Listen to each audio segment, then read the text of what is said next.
Hello everyone, welcome into Fatty's Feast, where we make the best food you'll ever eat without leaving your backyard. My name is Josh, and today we're going to be putting the Monument Grills to the test by cooking up a delicious and filling ribeye dinner.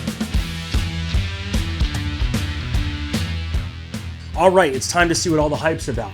If this grill is the best grill on the market today. I'm not sure. Now, I have cooked on it previously, just to try it out. I got some okay results, but I want to try some different things tonight. So like I said, we're going to be cooking a ribeye dinner. So I got these ribeyes from Costco. They're absolutely beautiful. They were a little bit expensive, obviously, because they're ribeyes, but they're about maybe 2.5 pounds each. They're thick ass boys. And we're also going to be doing a side of asparagus and potatoes. So because I want to test every feature of this grill, we're going to be using the side burner, just the normal stovetop burner for the potatoes. And we're just going to throw those in a pan. We're going to be using the grill for obviously the steaks, but the asparagus as well. But we're also going to be using this sear zone, which, like I said, I've never had before on a grill for the steaks as well. You might be asking, Josh, how are you going to use the sear zone and the grill? Well, the answer is simple. We're going to be doing an experiment. So there is a huge debate about whether or not you should sear your steaks before you grill them or after you grill them, or put them in the oven or after you put them in the oven. Reverse sear, normal sear. You've probably heard of it if you're watching my channel. So since I have two steaks in front of me, I'm going to be testing both of those methods. We're going to put one on the grill first, and when it reaches internal temp, we'll sear it. And then with the other steak, we'll sear it the traditional way and then put it on the grill. But before we start anything, we gotta salt these bad boys up. So we're going to do a hefty coating of salt on both these guys. These are thick cuts, so we wanna make sure we have enough salt. And really, we want the salt to penetrate the meat as well. And this might look like a lot of salt to some of y'all, but honestly, salt is the key to a good steak. Now, if you ever have a roast or something, like a thick piece of meat that you feel like it just doesn't have a lot of flavor in the middle, especially like a prime rib, it's probably because it was undersalted. Salt brings out the flavors of the meat. And then we'll throw it on this guy as well, same thing. And we're just gonna give these a nice pat down, make sure all that salt is in the meat, and I really wanna get whatever I can from the sides of this mopped up. Now, I wanted the salt to be the first thing I did because, like I said, I wanted to penetrate the meat. Realistically, if you were smart, unlike me, you could do this the night before, throw them in the fridge. The problem is I didn't have time, or I forgot, one of the two. So I'm just gonna take these and I'm gonna throw them off to the side and let that salt do its job. Next, for this asparagus, we're just gonna drizzle with a little bit of oil. I think this is vegetable oil, I don't remember what it is. And for this, I'm gonna use my Everglades seasoning, just the original seasoning. I love this stuff on Veggies. I've used it in many videos before. Links in the description, you know where to find it. So we'll just give it a nice liberal coating because this stuff is so good. And of course, we can't forget our pepper, y'all. Mix it around. And look at that, perfect. Now, let's fire up our grill.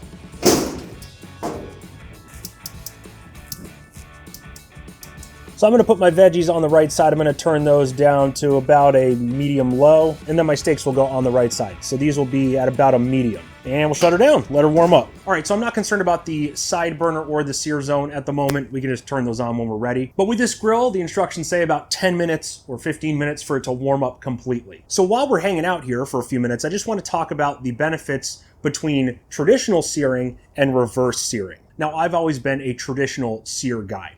However, I have overcooked some steaks, many steaks in the past. The first reason being, I didn't have one of these bad boys. Now, I made the same mistake so many professionals, such as myself, make, where we can feel the steak with our, whatever the freaking trick is there, where you put this finger here or whatever, and you feel your palm. It doesn't work, okay? It just doesn't work, especially with cuts like this. You're gonna screw shit up all the time, either undercook it or overcook it. So Thermapen doesn't sponsor me. I don't see anything from them, but you really need to get an instant read thermometer. It doesn't have to be a Thermapen brand. It can be any brand. Make sure it's a good quality meat thermometer, not a $15 Walmart piece of crap. Just spend up and get a good one. I promise you won't regret it. But anyway, back to the benefits. So with the traditional sear, you're really cooking the outside, getting that crust that you really enjoy while kind of maintaining a cool center.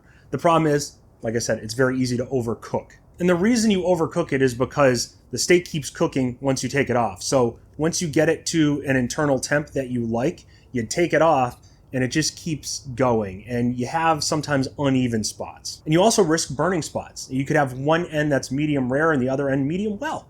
You really never know. With the reverse sear, however, you cook it to the internal temp you want, and then you just finish it off with a sear. So with that, you're really bringing it up to temp slowly, and once it's at that desired level of doneness, 5 degrees lower than what you want, you sear it and just finish it off. So with these guys, like I said, I'm gonna put one on the grill to start and one on the sear zone to start.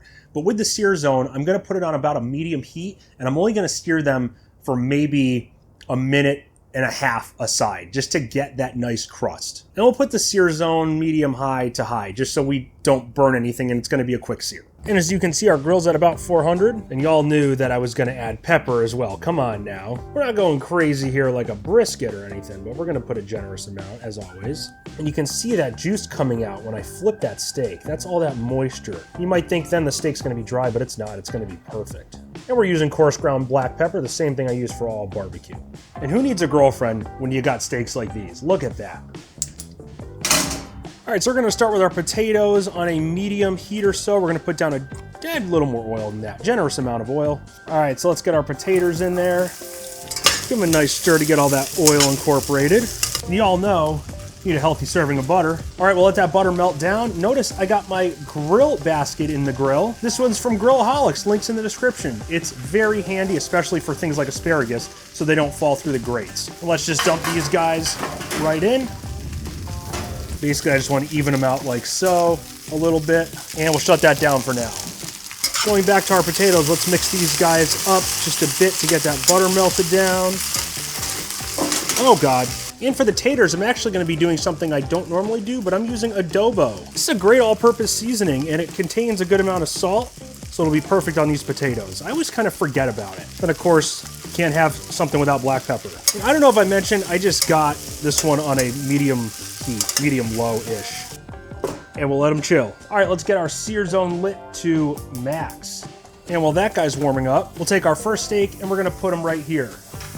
Notice we already have a nice sizzle when we do that. We're gonna let this guy go for about 5 minutes or so before we flip him. All right, let's test the sear zone. Oh, I'm just kidding. It's feeling nice and hot. I think we're pretty good to go. It's only been a few minutes. All right, here we go. Ooh, look at that smoke coming off already. Let me bring you in close. You notice that smoke, that smell, it just smells like backyard grilling on a holiday. I don't know how to describe it other than that. Look at this thing. I don't know if you can see, but when the grease drips down, it's just going right in here. All right, let's give this guy a flip and see where we're at. Not a bad sear, but I think I'm gonna flip it again once I do the sides. That way we can get those good grill marks on there. Let's check on this guy. Still looking like a steak. Now, one thing with veggies in this tray, you really got to keep them moving because you don't want them to burn like this one kind of already is to an extent. All right, this guy is looking pretty hot. Notice we got some charring there. That's not terrible. I just want to give the sides a nice crisp up. We're really just trying to render down some of that fat. So I personally go about 20 seconds aside here.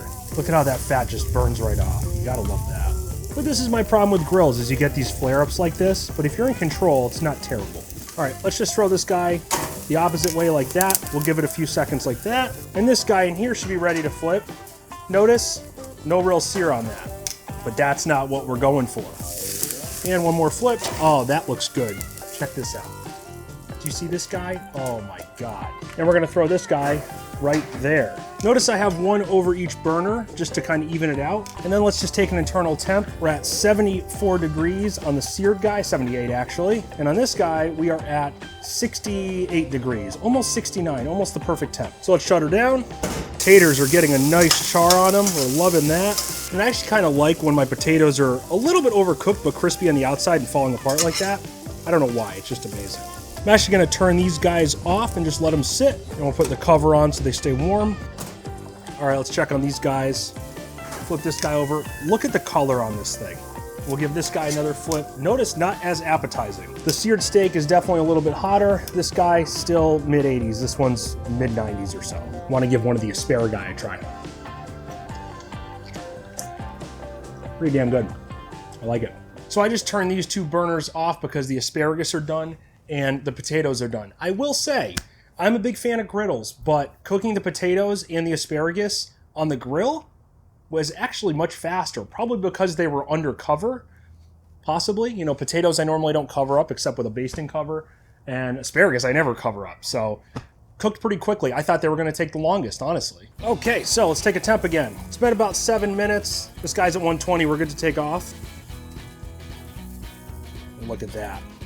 Freaking perfection. This guy's at 112 internal, so we're good to sear it. Let's slide her on. Now, one thing I noticed is a lot of the seasoning came off, cooking it low like that. So we'll see how that tastes. Give them a flip. Similar sear, I will say. A lot more smoke coming off this one, as you can tell. We're just gonna do this. Wow, look at that flame. This thing got toasty. This guy has been on since we took the other one off, so I'm not surprised at all about that. That just shows you how hot it can get. And we'll give it one more flip, and I'm not gonna leave it on for too much longer. We're just gonna take her off because it's way too hot. All right. And you can tell it kind of charred around the edges there. And it's on fire, but that's okay. You still see the inside, we got some pink. Hopefully it didn't overcook. That's my only concern. All right, so now that these guys are piping hot, let's cut into them and see what we have. Did you really think I was gonna do that? I mean, I have a butter knife, for fuck's sake. No, we're gonna let them rest for 10, 15 minutes. I'm thinking of 15. Just let those, let everything just mend together. And we're gonna bring them inside because it's kind of cold out here. Not really, but it's cold enough where I don't want to try shit out here. So, we'll see you inside. All right. Oh, I forgot my beer. Sorry. Let me do this. I said I wasn't drinking tonight, but I am anyway. Welcome to my Nashville kitchen. This is the first time y'all have been in here. It's obviously not as cool as my last kitchen, but it's a kitchen, so we can't complain. And I have ample room to film and actually pretty good lighting. Way better than my last house. So these have been resting for about 15 minutes. We're gonna try the potatoes because I haven't done that yet. All right, let me show you this real quick. All right, so there is the crispiness of the potatoes that I kind of like. My camera doesn't want to focus, but that's looking pretty hot. So, pretty freaking good. Like I said before, the grill really cooked the asparagus and the potatoes pretty quickly, like way quicker than my griddle would. So I kind of appreciate that, but that's something I have to get used to. For some people, if you want like really hard potatoes on the outside, you might want to not do them the way I did. I do them the way I do because that's how I like them. So you do your own thing. The asparagus we already tried. I really like that. Okay, let me bring you in close and we'll cut into these guys.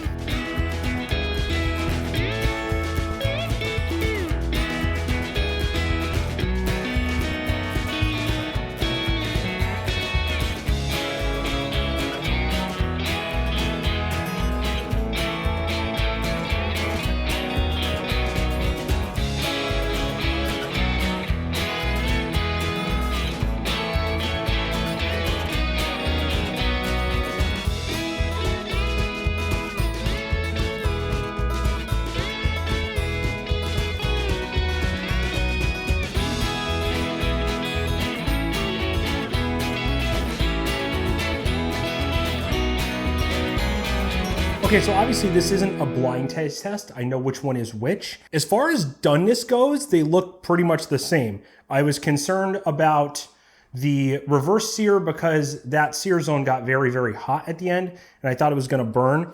The other thing I noticed too, and I just wanna cut down the middle of this one back here.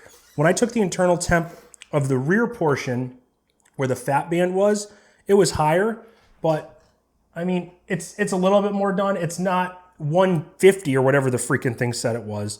But this is a perfect steak for me. You know, we're right on the cusp of, we're pretty much at medium rare. I don't like rare, it's too rare. But this is cusp medium, medium rare. So let's try the seared one first. First of all, the crust, I think, the evenness of it is better. Yeah. That's pretty good. It's very juicy. The salt did a good job penetrating the meat. It's just evenly flavored, I think. And compared to this guy, I think this one's a little bit more overdone. Interesting. This one's more tender. However, I taste less salt and pepper flavor.